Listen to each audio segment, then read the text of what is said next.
Hey guys, it's Jared from Electric Bear. Today we're going to be checking out how to collect your music royalties and that it's not just PRS. So before we dive into where to collect your royalties and how, we need to look at what we're actually collecting for.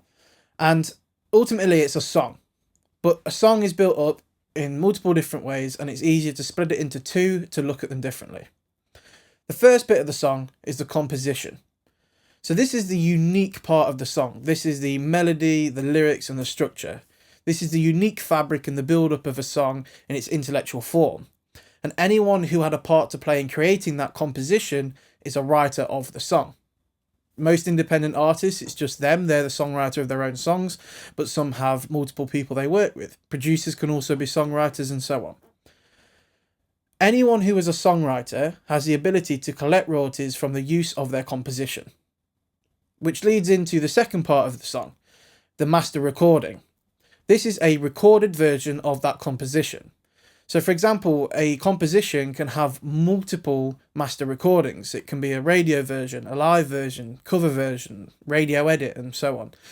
And what we've got to understand here is that both sides of a song can collect revenue. You just need to know how and where to get them.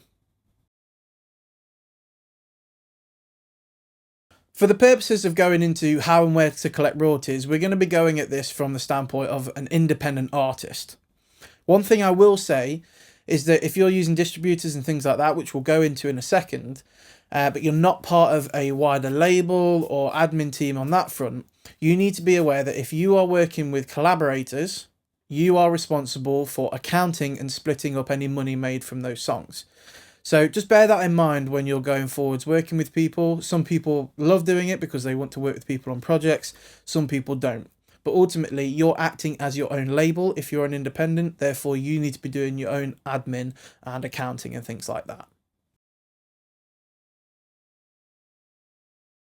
The main way you're going to get any royalties, any money, any income from your song is through the master recording revenue. Now, for most people in 2020, this means streams, but we'll look at this in a physical light as well, with CDs and vinyls. To collect master recording revenue from your song, you need to be going through a distributor. Now, in most cases, the label is the distributor. They have direct contact with all the platforms and people that the song needs to go to. However, as an independent, you'll most likely be using an aggregator/distributor such as Ditto, DistroKid, CD Baby, TuneCore, and SoundDrop, people like that.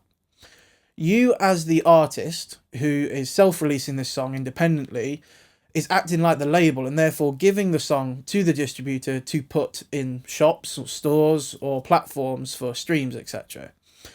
The job you have here is to collect your revenue from that distributor. Now, this is done fairly simply these days, as most distributors will just feed you the revenue as it comes in, and they'll also show you, where it came from, what songs got what, and what time frames, and all of that kind of jazz, which is really helpful because you need to be accounting that. You need to be aware of how many songs have earned how much money if you're then splitting it up with songwriters. If you're not, obviously it's slightly easier. However, you still need to be aware that your distributor is there to give you the revenue earned from your streams or sales. So if you have physical CDs or vinyls going into shops, the distributor that you're using to do that needs to be giving you the revenue. So that's the first way you're getting royalties from your song. The next way you're going to get royalties from your songs is going to be to join a performing rights organisation, or PRO. In the UK, the biggest is by far PRS. Everybody's heard of PRS. So what do they actually do?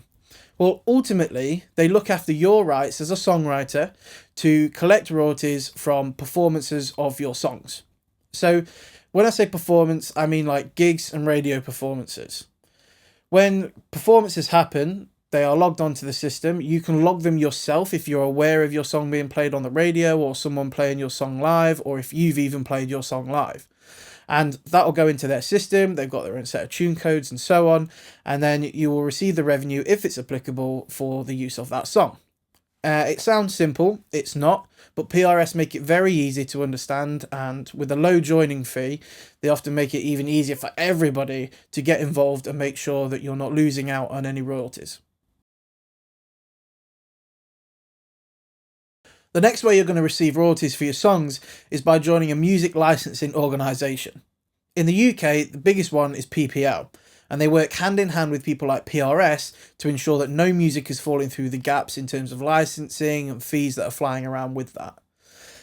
So how do they work and what do they do? Well, PPL and PRS sort of cover the same thing but don't.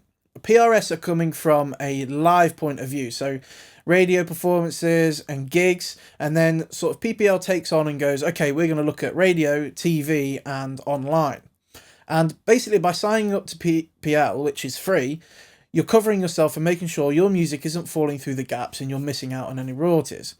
So if your song was using a TV advert and it wasn't done through a sync company or anything like that, maybe independently, and for some reason your royalties go missing, PPL might be able to help in recouping those royalties.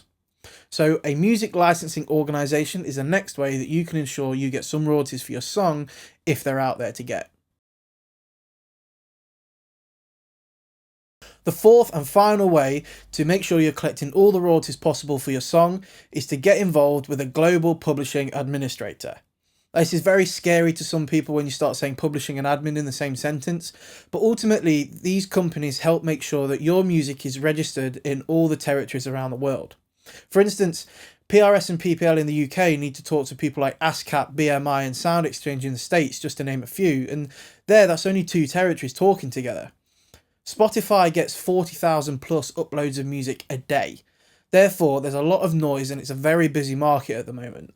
The last thing you want to do is leave your music susceptible to falling through the cracks and being forgotten about. Signing up to a publishing administrator enables you to register with PROs all around the globe, and they will work on your behalf either for a joining fee or for a cut in revenue to make sure that your songs are being used correctly and that you're not missing out on any royalties. The ones I would check out as an independent artist or songwriter are Songtrust and Centric Music. They give you a good insight into how this works. They're also set up to help people who have never been involved in this side of the business before. And therefore, that's the final way that you can make sure you're getting all the music royalties that you're owed from your songs.